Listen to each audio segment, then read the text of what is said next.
छपा था, आज भी छपा है। जिन लोगों ने भूसे में आग लगाई थी, सेतु निगम को बदनाम करने में जिन अधिकारियों का हाथ है, वो अपने 2 अधिकारी और 3 अधिकारी अपनी लड़ाई में पूरे सेतु निगम को बर्बाद करने पर तुले हुए हैं। वो भी होशियार हो जाए कि अगर यही हालात रहेंगे और इसका असर किसी भी तरीके से सेतु निगम के भविष्य के ऊपर पड़ेगा, तो ऐसे वरिष्ठ अधिकारी जो भी होंगे उनका हम मुंह काला करेंगे और उनको यहां से बाहर भगा देंगे। सेतु निगम मुख्यालय में बैठने नहीं देंगे और तुम्हारा मुंह काला करेगा,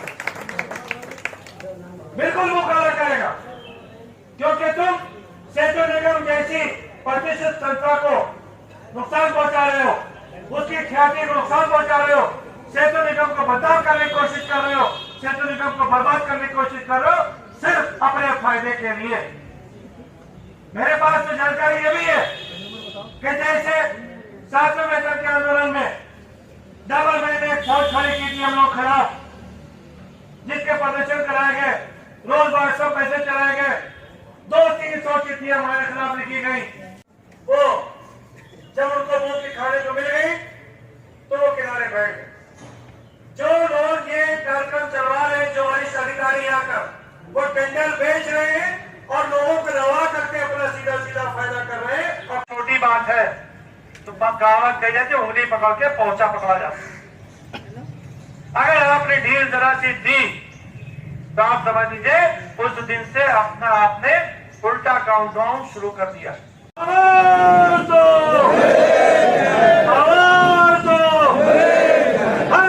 जुल्म के टक्कर पे, हर जोर जुल्म के टक्कर पे कर्मचारियों की तनख्वाह के सेंट्रलाइजेशन करो, सरकार करना बंद करो, सरकार करना बंद करो, सरकार करना बंद करो, अर्बन तंत्र होश में आओ, अर्बन तंत्र होश में आओ, अर्बन तंत्र होश में आए, हमसे जो टकराएगा हमसे जो टकराएगा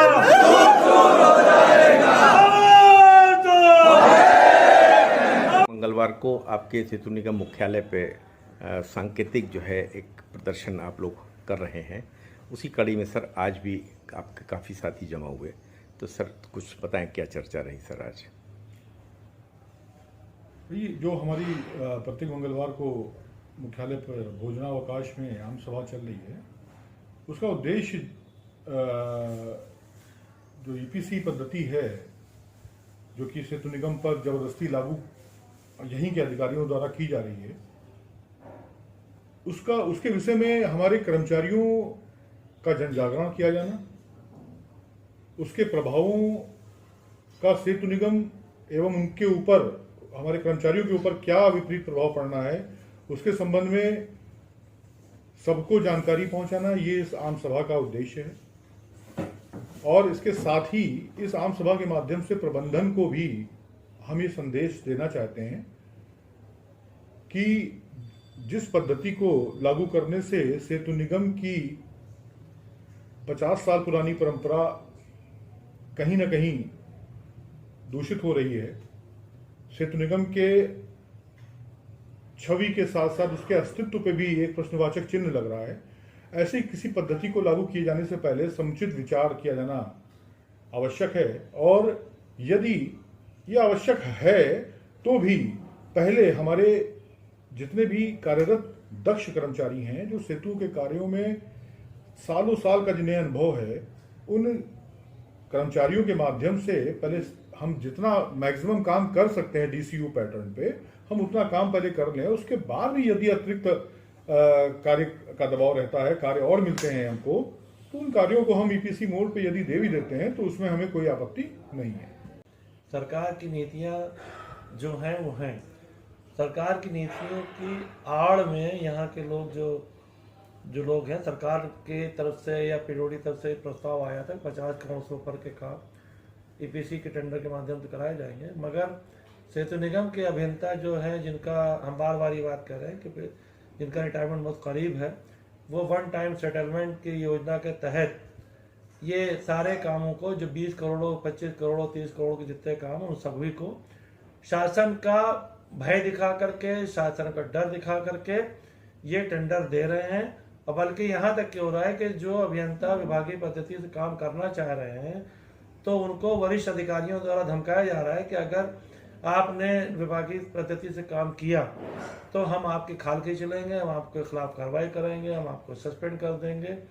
ये सब उनको धमकियां दी जा रही हैं और वो अपना वन टाइम सेटलमेंट करके निकल जाएंगे। पहली बात है। दूसरी बात ये कि हमने अभी अपने भाषण में भी बात कही है कि सरकार की, मुख्यमंत्री जी के संज्ञान में बात नहीं आई है कि आज जिस तरीके से ये टेंडर दे करके काम ईपीसी के माध्यम से कराएंगे, ये पुल 10 साल 15 साल 5 साल में गिरना शुरू होंगे तो उस वक्त की आपकी ही सरकार की बदनामी होगी और उस वक्त 5 से 10 गुना पैसा और लगेगा।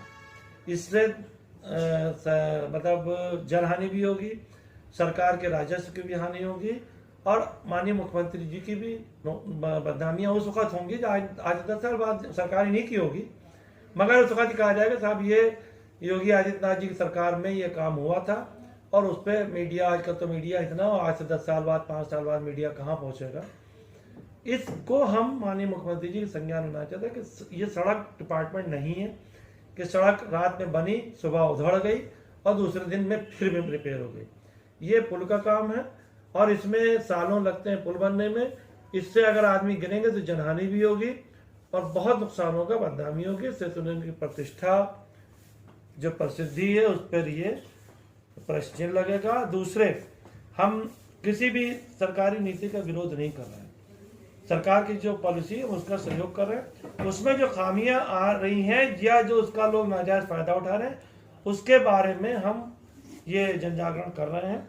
आप 60-40 का काम करिए, 60% काम अगर आपका 100 करोड़ से ऊपर है तो आप दूसरे को दे दीजिए, मगर 40% तो आप काम कर सकते हो।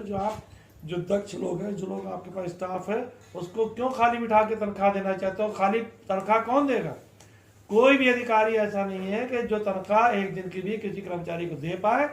ये सिर्फ कमीशन खोरी के चक्कर में, अपने ऊपर जिम्मेदारी न लेने के चक्कर में ये सब सरकार को बदनाम करने की साजिश कर रहे हैं। सरकार की नीतियों का खिलवाड़ मचाने की कोशिश कर, उनको गुमराह कर रहे हैं। यही हमारा कहना है।